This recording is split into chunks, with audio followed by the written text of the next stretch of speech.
오늘 은혜 받으실 하나님의 말씀은 잠언 16장 32절입니다. 노하기를 더디하는 자는 용사보다 낫고 자기의 마음을 다스리는 자는 성을 빼앗는 자보다 나으니라. 아멘.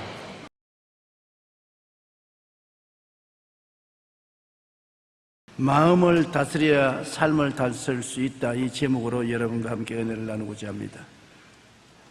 우리의 삶은 수많은 정신적인 고통과 육체적인 아픔, 생활의 슬픔 등 헤아릴 수 없는 불행의 쓰나미가 항상 다가옵니다. 우리는 이와 같은 고난을 이겨내고 행복하게 살아야 되는 것입니다. 삶은 한 번의 기회밖에 없습니다. 그 한 번의 기회에 울고 탄식하고 부정적으로 살아도 일생을 살고, 모든 운명과 환경을 극복하고 기쁘고 행복하게 살아도 일생을 사는 것입니다. 환경은 언제나 똑같이 다가오는 것입니다. 그것을 극복 못하고 사는 사람은 슬프게 살고, 극복하고 사는 사람은 기쁘게 살 수 있는 것입니다. 우리가 환경을 다스리기 위해서 어떻게 해야 될까요? 환경을 다스리기 전에 우리 마음을 다스려야 되는 것입니다. 마음을 다스리면 환경을 다스리는 능력이 나타나게 되는 것입니다. 잠언서 16장 32절처럼 노하기를 더디하는 자는 용사보다 낫고 자기의 마음을 다스리는 자는 성을 빼앗는 자보다 나으니라. 성을 빼앗는 게 쉽습니까? 성을 지키고 있는 군대들이 안에서 끊임없이 저항을 하는데 성 빼앗는 것이 얼마나 어려운 것입니까? 그러나 마음을 다스리는 자가 성을 빼앗는 자보다 더 위대하다고 말하는 것은, 마음을 다스리면 그 마음에 다스리는 능력이 나아가서 성을 무너뜨리고 마는 것입니다. 성을 빼앗으려고 하기 전에 마음을 다스리면 성이 무너진다는 말은, 우리의 마음을 다스리는 자는 환경과 운명의 성을 다스릴 수 있다는 것을 말하는 것입니다. 잠언서 4장 23절에 모든 지킬 만한 것 중에 더욱 내 마음을 지켜라. 생명의 근원이 이에서 남이니라. 생명의 근원을 찾아 동서남북으로 방황하지 말고 내 마음에 바로 생명의 근원이 있기 때문에 마음을 다스리라고 말하는 것입니다. 잠언서 25장 28절에 자기의 마음을 제어하지 아니하는 자는 성읍이 무너지고 성벽이 없는 것과 같으니라. 성읍이 무너지고 성벽이 없으면 도둑놈들이 마음대로 들락날락하고 약탈꾼들이 와서 도둑질하고 죽이고 멸망시키는 것입니다. 마음을 제어하지 못하면 바로 그와 같다는 것입니다. 조선시대의 충신이자 학자였던 김시섭은 그가 쓴 명월당 집에서 이런 이야기를 했습니다. 어떤 사람이 산속에서 독사에 물렸어요. 보통 그 독사에 물리면 그대로 죽는데 이 사람은 산에서 일하다가 모르는 사이에 독사에 물렸기 때문에 그저 나무에 긁힌 줄 알고 아무렇지도 않았어요. 그래서 산에서 내려왔는데 산 밑에 있는 땅꾼이 이 사람 보더니만, 여보 그 상처 한번 봅시다. 보더니 이거 독사가 물은 상처인데, 이 독사에 물린 사람은 백발백중 죽는 것인데 어떻게 살아있나? 그러니까 그 사람이 아이쿠 하더니만 주저앉더니만 그대로 죽어버렸어요. 여태까지 독사에 물린 줄을 모르고 있을 때는 까딱 없었는데 독사에 물린 줄 알고 이제 죽었다고 마음에 받아들이니까 죽었단 말이에요. 제가 말한 것이 아니고 유명한 김시섭 학자가 말한 것입니다. 이처럼 우리는 마음먹기에 따라 독사에 물려도 괜찮을 수도 있고 죽을 수도 있는 것입니다.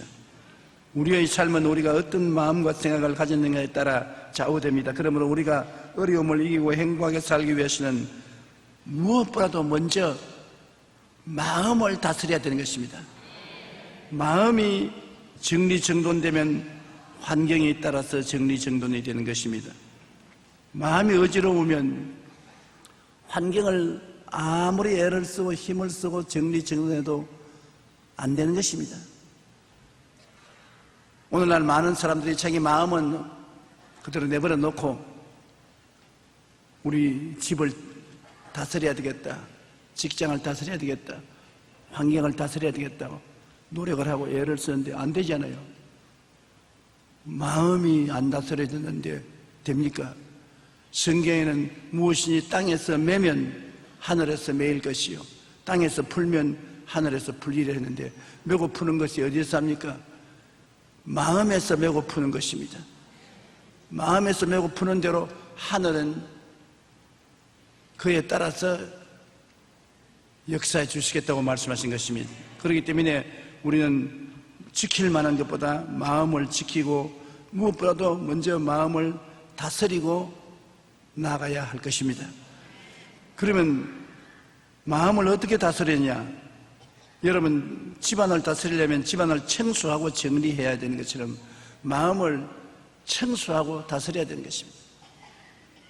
정신적으로 미움, 분노, 시기, 질투, 교만, 탐욕 같은 쓰레기 더미를 씻어내고 양심의 고통스러운 죄책을 다 회개하고 예수님 보혈로 씻어야 마음을 다스릴 수가 있는 것입니다.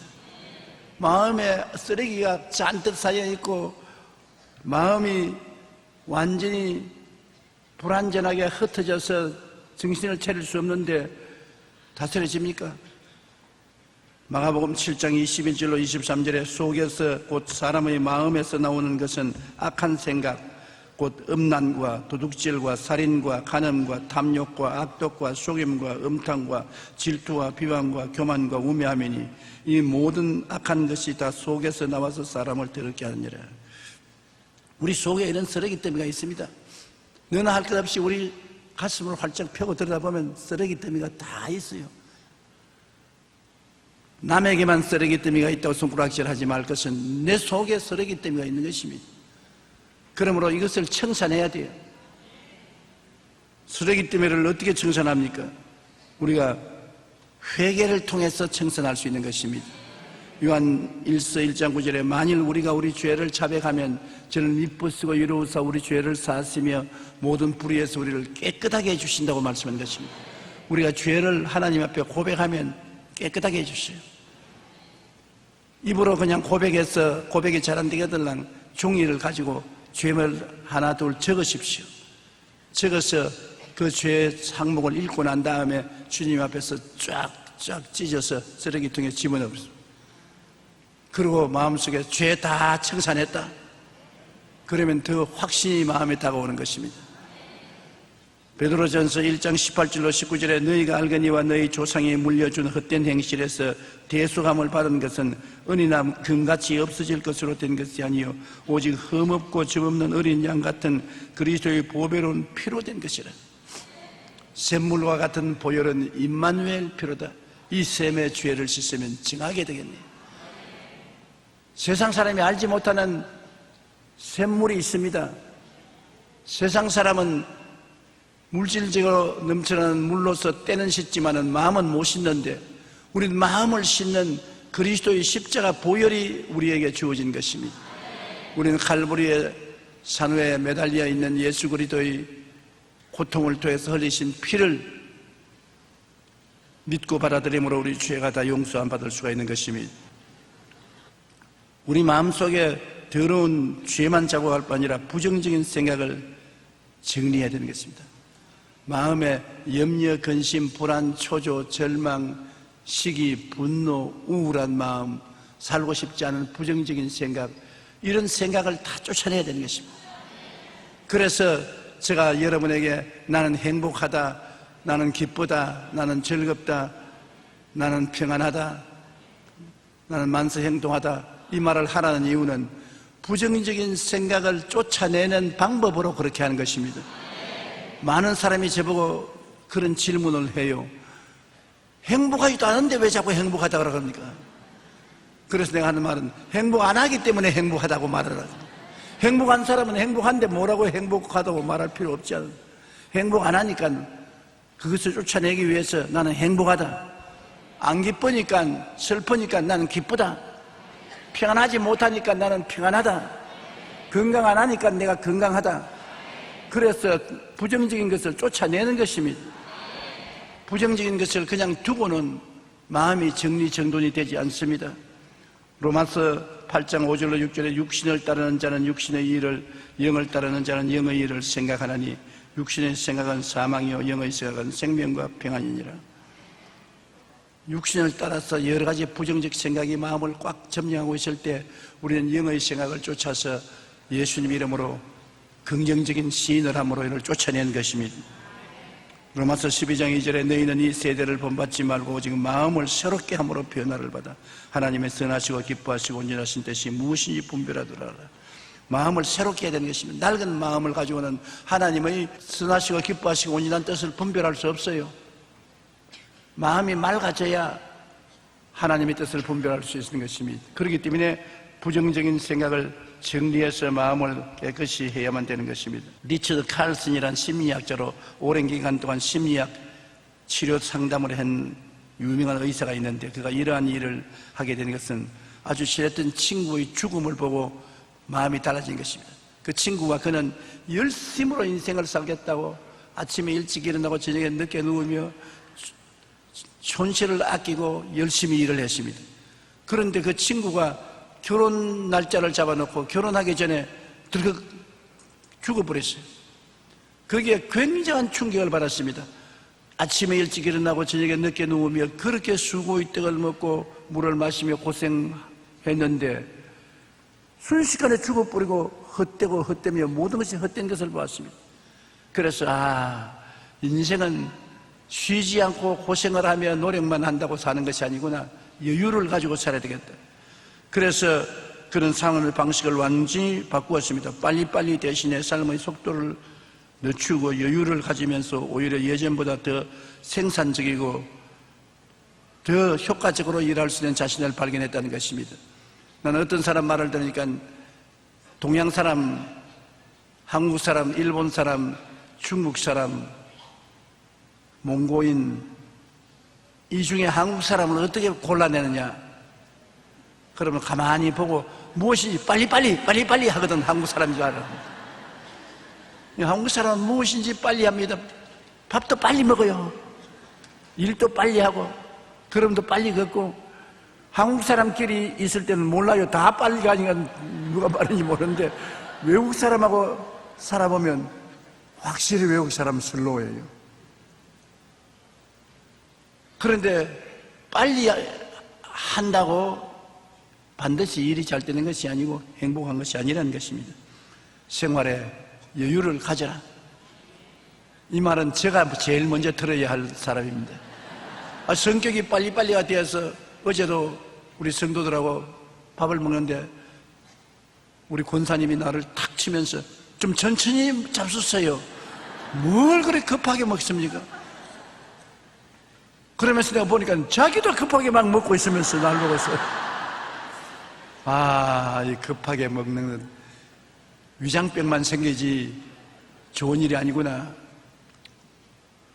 여러분, 제가 설교하기 전에 강단에 여기 앉았는데 어찌 졸음이 오는지 애를 먹었어요. 지금 졸음이 오는 것을 물리치고 나왔는데 왜냐? 아침 5시에 출근할 필요가 없는데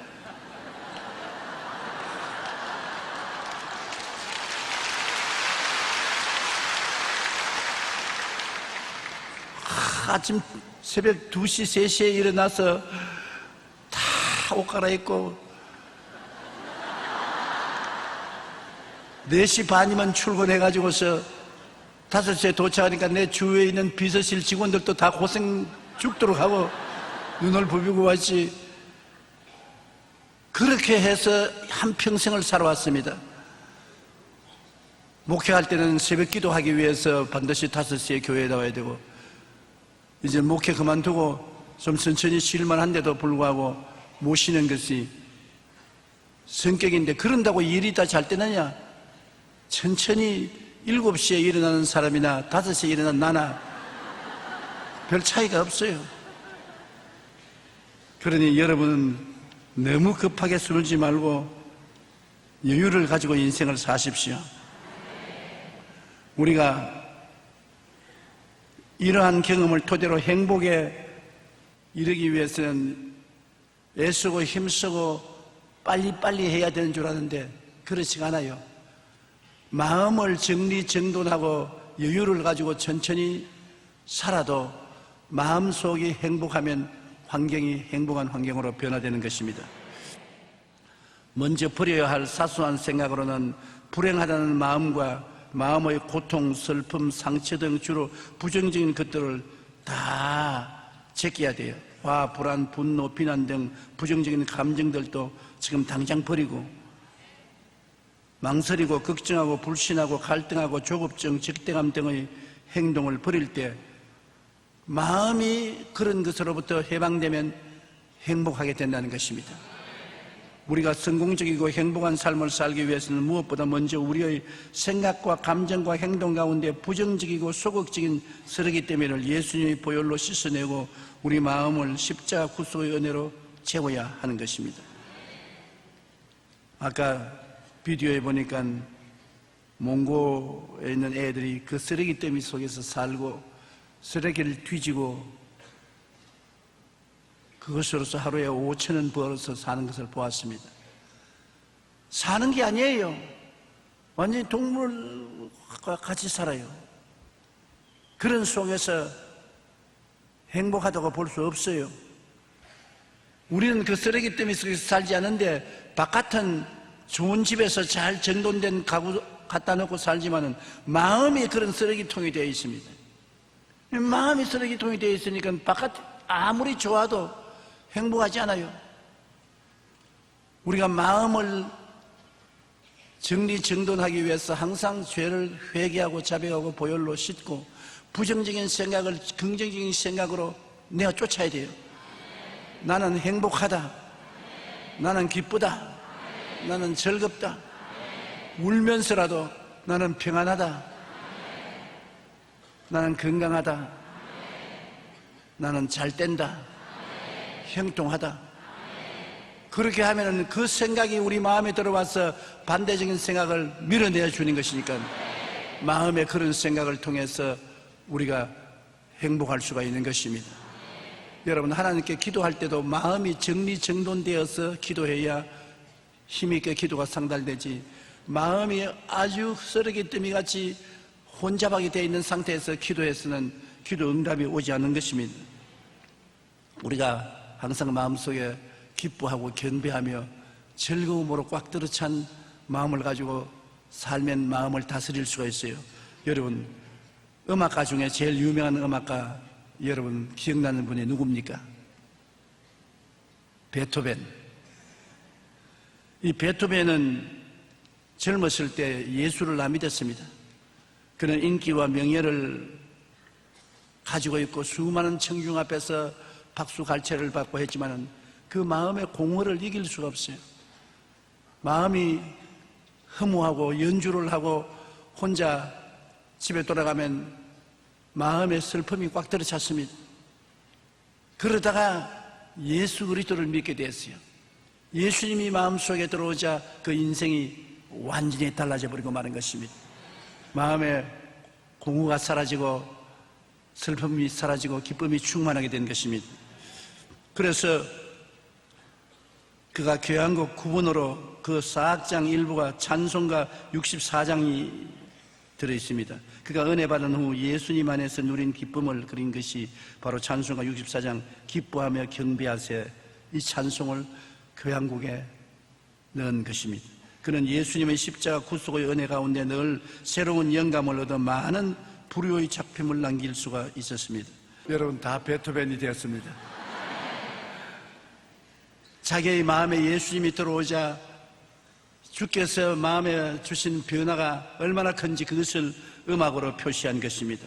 우리의 삶의 고통과 어려움을 극복하고 기쁨과 행복 가운데 살기 위해서 우리 마음을 십자가 구속의 은혜로 가득 채워야 되는 것입니다. 예수님 보혈로 씻고 하나님 은혜로 마음에 가득 채우면 어떠한 환경에도 행복과 기쁨을 갖고 살 수가 있는 것입니다. 예수 그리스도를 믿고 하나님 앞에서 얻은 기쁨은 세상으로 비교할 수가 없는 것입니다. 그래서 여러분, 마음을 다스리면 행복이 환경에도 다가오게 되는 것입니다. 둘째로, 희망찬 꿈을 그려보고 살아야 되는 것입니다. 우리는 모두 다 꿈을 갖고 사는 것입니다. 꿈이 없는 백성은 망한다고 말하는 것입니다. 작은 꿈, 큰 꿈, 살아있는 사람은 다 마음에 꿈을 갖고 있는 것입니다. 그런데 희망찬 꿈을 갖고 살아야지. 꿈이 언제나 비관적이고 절망적이면 절대 행복하지 않아요. 비관적인 꿈을 가진 사람들이 요새 자살을 많이 하지 않습니까? 대학생들도, 대학 교수도 자살을 하거든요. 그러면 희망찬 꿈을 어디에서 얻을 수 있느냐? 우리는 갈보리 십자가를 바라보고 희망찬 꿈을 얻을 수 있는 것입니다.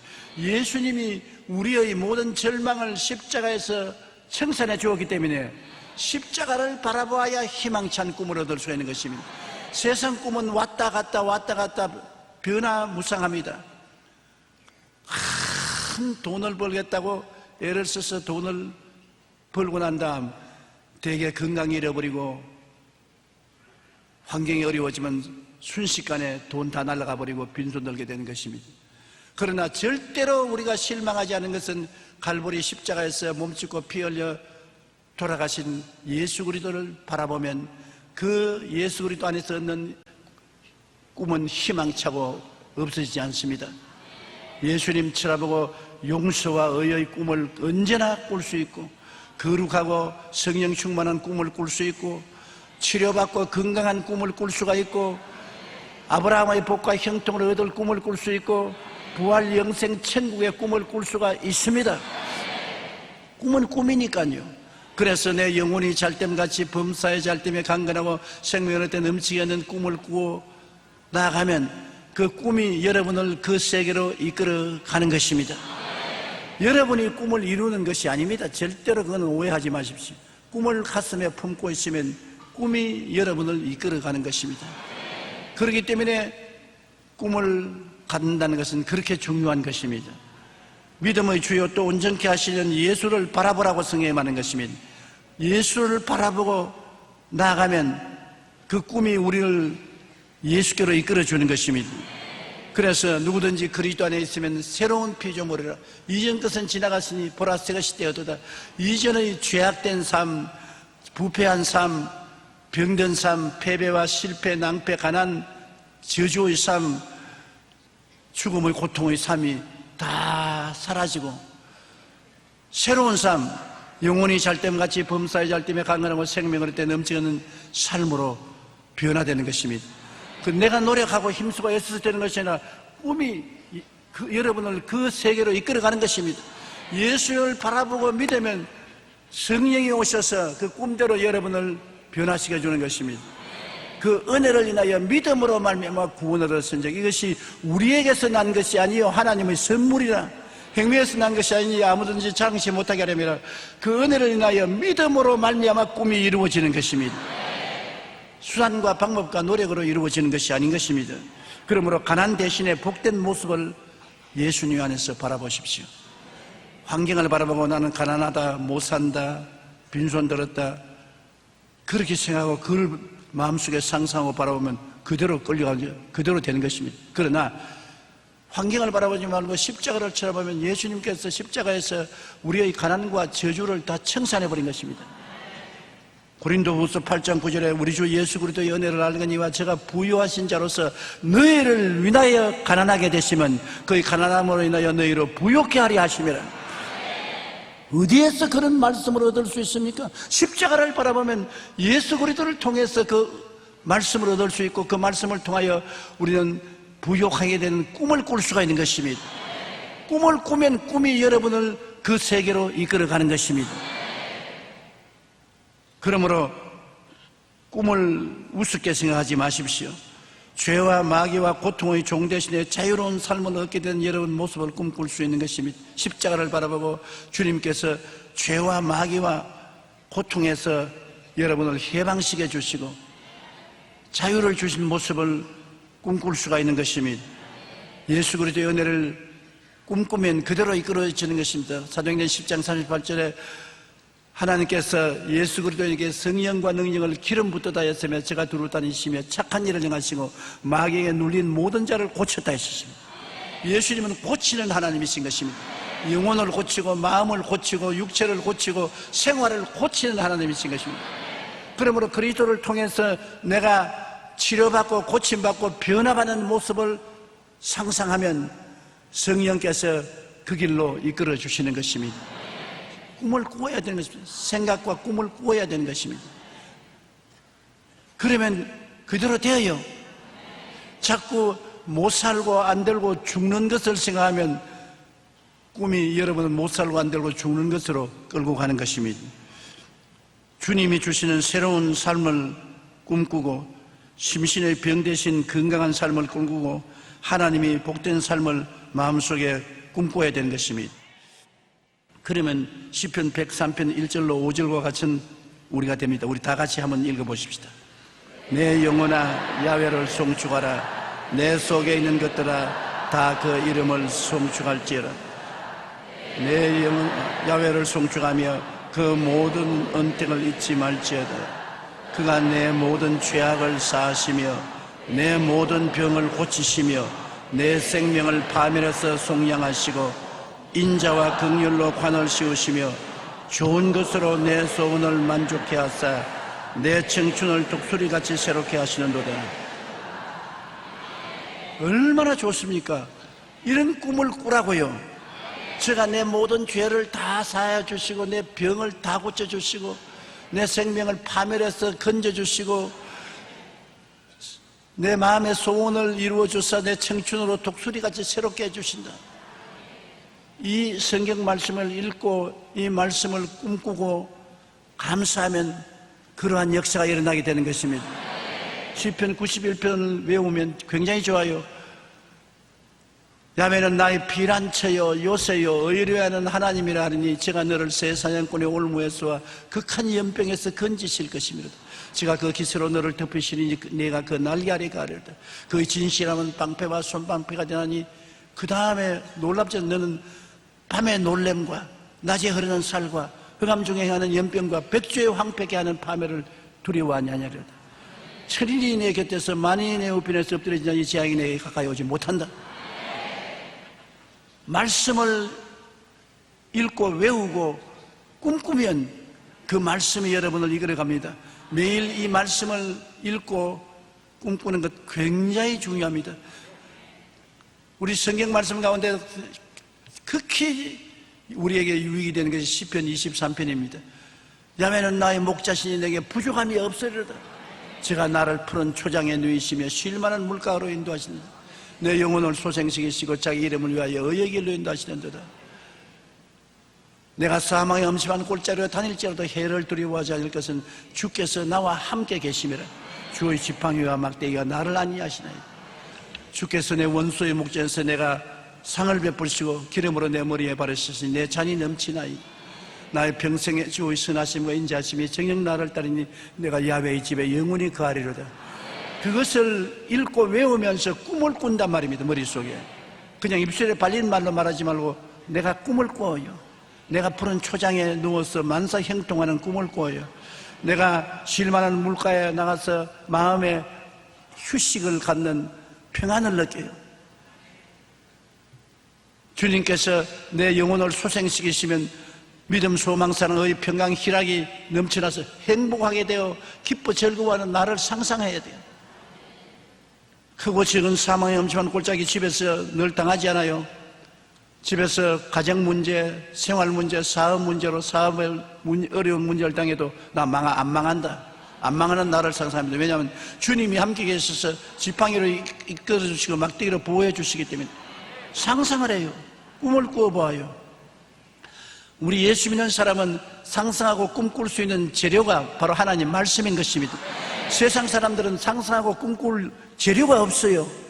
그러므로 상상을 하고 꿈을 꿀 수가 없습니다. 그러나 우리는 성경 말씀에 약속의 말씀이 있기 때문에 이 말씀을 읽고 상상하고 꿈꾸면 하나님의 말씀은 살았고 운동력이 있어 좌우의 날선 검보다 예리하여 혼과 영감 및 관계와 골수를 짜겠는다. 말씀이 여러분을 변화시키고 여러분을 이끌어가는 것입니다. 아무리 유능한 사람이라도 꿈이 없는 사람은 그 능력을 발휘하지 못해요.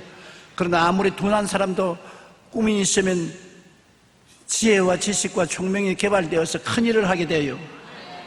그렇기 때문에 우리가 그리스도의 십자가를 바라보고 하나님 말씀을 통하여 항상 꿈을 잃지 말아야 되는 것입니다.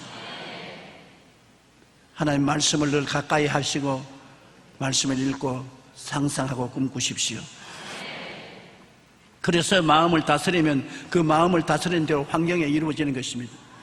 환경이 그대로 이루어지는 것이 아니라 마음에 다스린, 마음에 정리된 그것이 환경으로 나타나는 것입니다. 보이는 것은 나타난 것으로 말미암아 된 것이 아닙니다.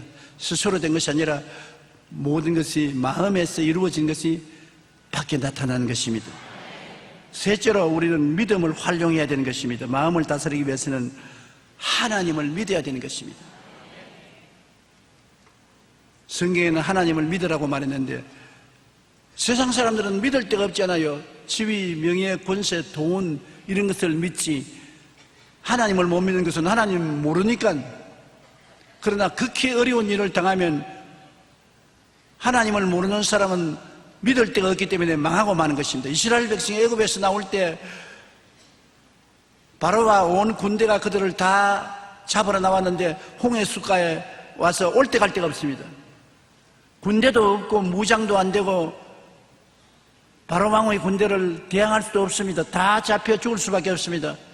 그럴 때 이스라엘 백성은 무엇을 했습니까? 모세를 따라서 하나님을 바라보았습니다. 너희는 오늘날 낙심하지 말고 하나님을 믿어라. 오늘 내가 본 애국 군대를 다시는 보지 못하리라 했는데 하나님께서 그들을 위해 싸워서 홍해수가 갈라졌습니다. 상상할 수 없는 기적이 생겨난 것입니다. 우리가 하나님을 믿는다는 것은 상상할 수 없는 기적이 일어날 것을 기대하고 믿는 것입니다. 하나님을 믿는 것은 일반적인 상식적인 일이 일어날 것이면 하나님 믿을 필요가 없어요.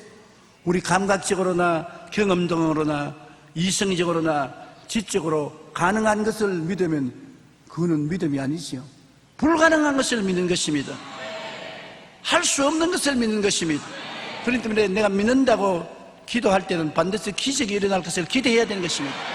기적이 없는 믿음은 믿음이 아닙니다. 믿음은 기적이 일어나야 돼요. 내가 영적으로 믿으면 영적인 변화의 기적이 일어나야 되고 육신적으로 믿으면 육신적인 치료가 기적적으로 일어나야 되고 생활적으로 믿으면 생활에 사람이 상상할 수 없는 은총이 나타나야 되는 것입니다. 그러므로 하나님을 믿으라는 것은 기적이 일어날 것을 기대하는데 무엇을 믿을까요? 그렇게 하는 사람 많습니다. 믿으면 들으면서 나면 들으면 그리스도의 말씀으로만 믿는다고. 성경에 보면 하나님이 주신 약속이 얼마나 많은지 모릅니다. 백화점처럼 많아요. 그러므로 말씀을 읽고 그 말씀이 여러분에게 레마가 되어서 감동을 주면 그 자리에 무릎을 꿇고 기도해요. 역사가 이루어지는 것입니다. 오늘 또 내가 간증 하나를 들었는데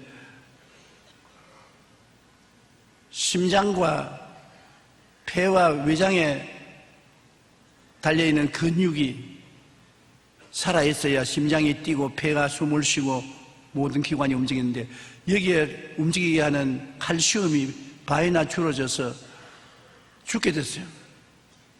그래서 의사들도 다 수술도 못하고 손쓸 수 없는 희귀병으로 오래 못 산다고 했는데 교회에 나와서 기도하고 난 다음에 마음속에 성령께서 레마를 주었어요.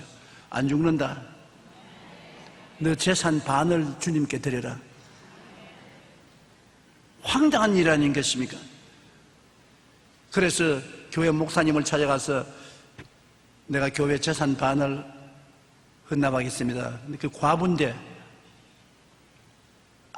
아들 둘이가 있어요. 목사님은 뭐라고 생각하냐면 자기가 죽으면 아들 키워 달라고 미리 떼맡기는구나. 그리고 목사님은 그걸 아주 싫어했답니다. 왜냐하면 재산 반을 가지고도 아들을 한평생 어떻게 돌봐줍니까?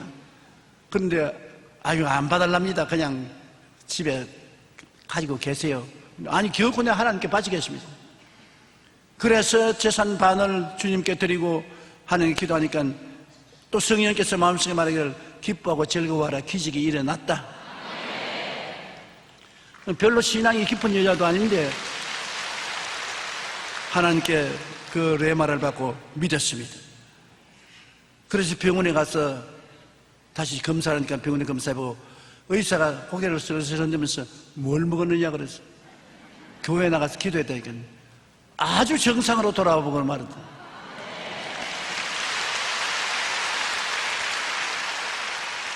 그런데 그 병이 가짜로 난 것이 아니라 그 병이 낫고 지금 7년이 지났는데 그 7년 전보다 지금이 더 건강하다는 것입니다.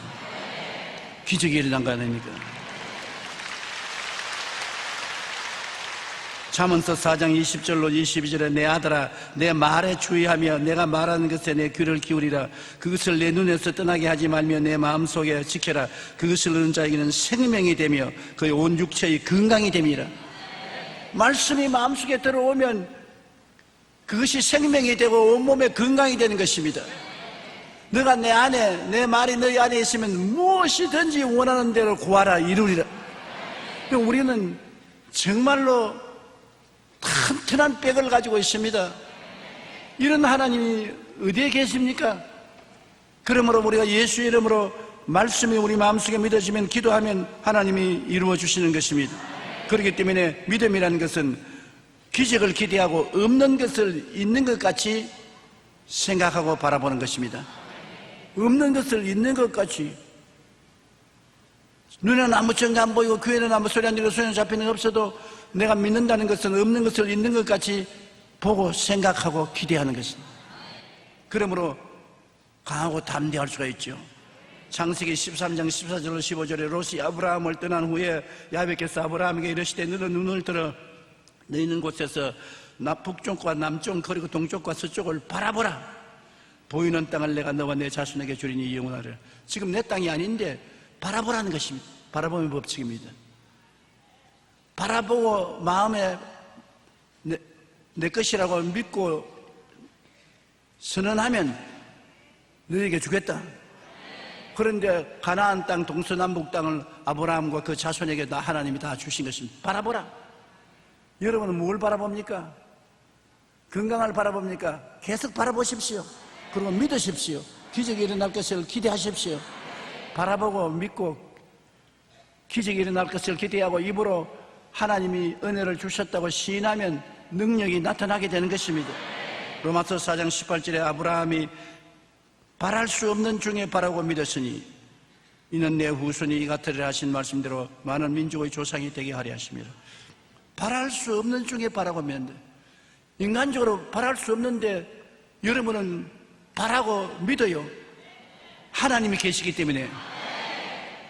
그러므로 내일은 오늘보다 다음 달은 금번달보다 명년은 금년보다 나아질 수 있는 것은 여러분 마음속에 바라보는 법칙을 따라 바라보고 믿을 수 있기 때문인 것입니다.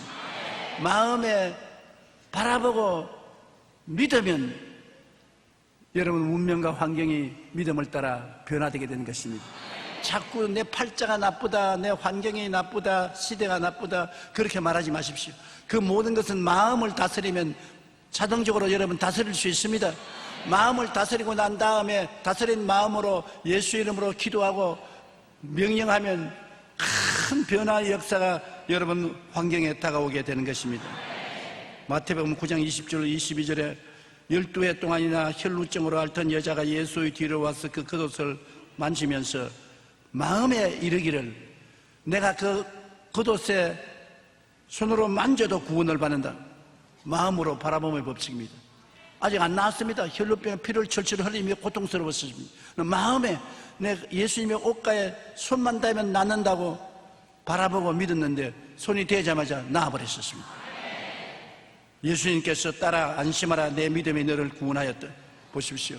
먼저 믿음이 있고 그 다음 구원이 따라오는 것입니다. 여러분 우리는 그러므로 낙심하지 말아야 되는 것입니다. 용기를 내어서 담대하게 행하십시오. 용기를 잃어버리면 안 되는 것입니다. 행함이 없는 믿음은 죽은 믿음이기 때문에 바라보고 믿고 행하면 기적이 일어나게 되는 것입니다. 여호수아 1장 9절에 내가 내게 명령한 것이 아니냐 강하고 담대하라 두려워하지 말며 놀라지 말라 내가 어디로 가든지 내 하나님 야훼가 너와 함께 하느니라. 예수님께서 볼지어다 내가 세상 끝날까지 너와 항상 함께 한다고 말했던 것입니다. 주님께서 내가 하늘과 땅의 모든 권세를 다 가지고 있다고 말하셨습니다. 그분이 여러분과 같이 계심으로 여러분 마음속에 예수님을 바라보고 강하고 담대하고 두려워하지 말고 놀라지 말아야 되는 것입니다. 제일 나쁜 것이 두려움인 것입니다. 두려워하고 무서워하고 놀라면은 주님은 여러분을 도와줄 수 없고 사탄이 여러분에게 들어오는 것입니다. 왜냐하면 두려움과 놀라움은 사탄을 청하는 분위기를 만드는 것입니다. 욥이 폐가 망신하고 온 전신이 동양성 문둥병에 걸려서 기왓장으로 끌면서 뭐라고 했습니까? 내 무서워하는 것이 내 몸에 왔고 내 두려워하는 것이 내 몸에 미쳤구나. 욥이 잘 나갈 때 마음속에 잘못된 것을 바라보았단 말입니다. 마음속에 자기가 폐가 망신하고 문둥병에 걸릴 것을 꿈꾸었단 말입니다. 그것이 두려움과 공포가 되어 있었는데 그대로 이루어졌어요. 긍정적으로 바라보면 긍정적인 일이 생기고 부정적으로 바라보면 부정적인 것이 생기기 때문에 부정적인 것은 당장 회개하고 쫓아내버리고 긍정적인 것은 마음 예수님의 말씀을 통해서 마음에 꿈꾸고 믿고 시인하십시오. 그러면 그것이 이루어지는 것입니다. 히브리서 10장 35절에 너희 담대함을 버리지 말라 이것이 큰 상을 얻느니라. 네 번째, 말로서 마음을 다스려야 되는 것입니다. 꿈과 믿음을 말로서 시인하면 꿈과 믿음이 마음을 점령하게 되는 것입니다. 말이 제일 중요한 것은 말을 통해서 생각하고 말을 통해서 바라보고 말을 통해서 믿고 말을 통해서 행동하게 되는 것입니다. 사람은 말에 대해서 깊이 생각 안 하는데 말이 여러분을 붙잡고서 좌우하는 것입니다. 여러분 믿는 것이 가만히 있으면 그 믿음이 아니셨습니다. 난 믿습니다. 말로 하면 믿음이 나타나지 않는 것입니까? 꿈도 마음속에 가만히 혼자서 어떻게 꿈을 꿉니까? 나는 꿈을 꾸고 있습니다. 무슨 꿈을 꾸느냐? 영혼이 잘 때면 같이 범사에 잘 때면 강건한 꿈을 꾸고 있습니다. 말을 하면 그 꿈이 현명해진다면 선명해져요. 말을 하는 것이라고요. 가만히 있으면 무언지 모르지만 나는 백화점에 가서 봄 옷을 사 입겠습니다. 멋있는 봄 옷을 사 입겠습니다. 말을 해보십시오. 그 꿈이 마음에 아주 확실하게 되잖아요. 그렇기 때문에 자꾸 말로서 나는 행복합니다. 나는 기쁘고 즐겁습니다 하면 마음속에 꿈이 행복한 꿈과 즐거운 꿈이 마음속에 그려져요. 말을 안 하면 안 돼요. 잠언서 18장 21절에 죽고 사는 것이 혀의 힘에 달렸느니 힘 있지요. 혀가 힘이 있습니다. 죽고 사는 권세가 혀에 있으니 혀를 쓰기 좋아하는 자는 혀의 열매를 먹으리라. 그냥 말이 공중으로 날아가는 것이 아닙니다. 혀가 그 열매를 맺어서 여러분 잡숫게 만들어주는 것입니다. 야고보서 3장 2절에 우리가 다 실수가 많으니 만일 말에 실수가 없는 자라면 곧 온전한 사람이라 능히 온 몸도 굴레씌우리라. 말이 온 몸을 굴레씌우는 것입니다. 그러므로 말 자체가 얼마나 힘이 있는지 모릅니다. 말을 통해서 믿음의 분위기를 만들어야 돼요. 내가 어느 교회에 방문했는데 목사님이 나를 보고서 목사님이 창문에 오십시오. 왜 이렇게 저기 뭐가 보입니까? 그래 봄꽃이 확 피어있는 게 보여요. 그리고 웬 꽃이 저러니까 목사님 온다고 내가 시장에 가가지고서 꽃나무를 사와가지고서 심은 겁니다. 그래서 심었는데 어떻단 말이니까 꽃나무를 심고 나니까 어디에서 왔는지 나비들이 이렇게 많이 날라와서 꽃의 향기를 맡는데 나비는 내가 안 사왔습니다. 꽃을 갖다 심어놓으니까 나비들이 날라왔어요. 그래서 내가 딱 마음속으로 무릎을 쳤습니다. 왜냐하면 마음속에 여러분이 긍정적인 생각과 긍정적인 꿈과 긍정적인 믿음과 긍정적인 말을 해서 긍정적인 분위기를 만들어 놓으면 성령이 날라와요.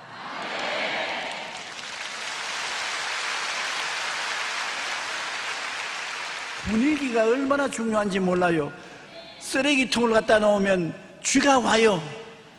쥐가 오지 말아 해도 쓰레기통을 갖다 놓으면 쥐가 오고 벌레들이 와요.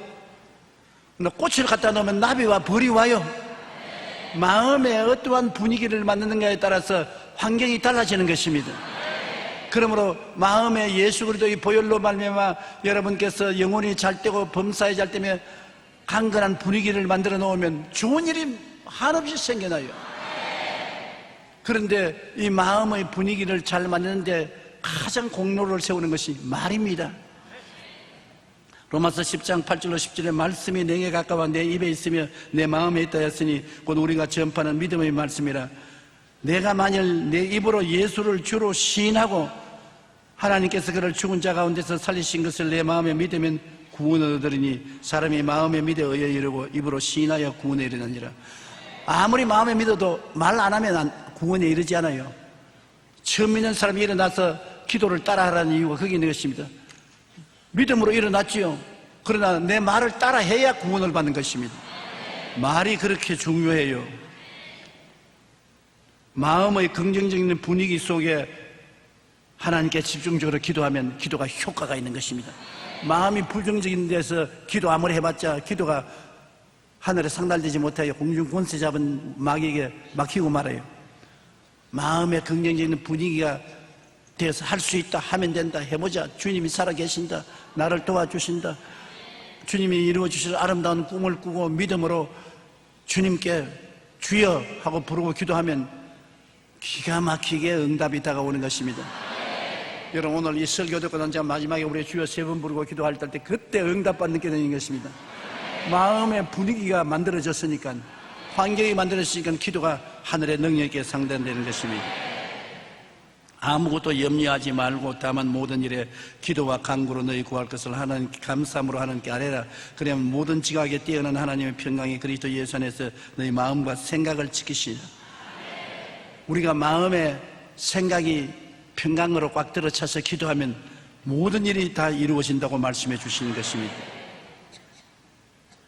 말이 얼마나 인생을 차이를 두는지 미국 가톨릭 대학의 클리프 노타리우스 교수가 부부 문제를 연구를 했습니다.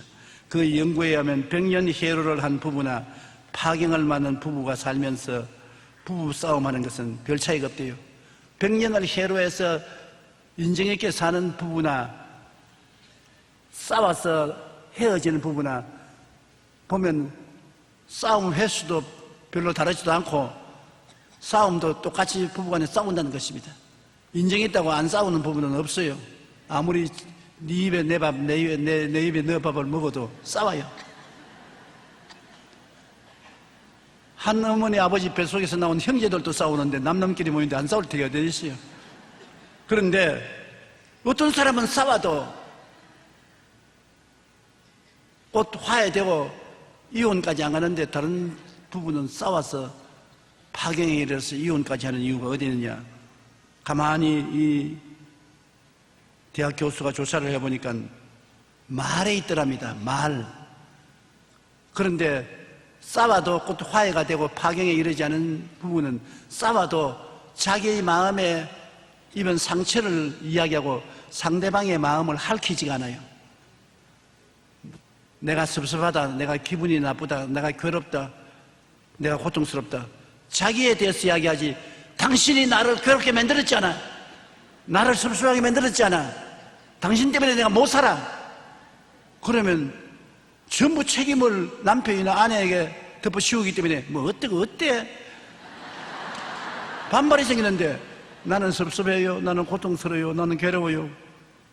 그러면 상대방을 원망하지 않기 때문에 무엇 때문에 괴로워해요? 괴로워하지 마세요. 섭섭하게 느끼지 마세요. 싸워도 부드럽게 싸우는 것입니다. 그런데 이별하는 부부는 싸울 때 남에게 싹 핥히는 것입니다. 상처를 줘요. 꼭 말을 하더라도 남에게 상처를 주는 말하는. 너 때문에 밥맛 없어. 옷은 뭐 그렇게 입어. 아유, 꼬락선이 보니 참 내가 눈이 뒤집어졌지, 저런 사람하고 결혼하게. 이건 상처에 굉장히 상처를 주지 않습니까? 다윗에게 상처를 준 미갈은 하나님께 심판받았습니다. 다윗이 하나님 법궤 앞에 법궤를 메고 오는데 너무 즐거워가지고 춤을 추다가 바지가 내려가서 본전이 다 드러났어요. 그것도 모르고 그냥 바지가 다 내려갔는데도 막 법궤 앞에서 춤을 추고, 이게 다윗성으로 돌아오니까 그 안에 미갈이 창문으로 내다보더니면 저기다 왕이라고.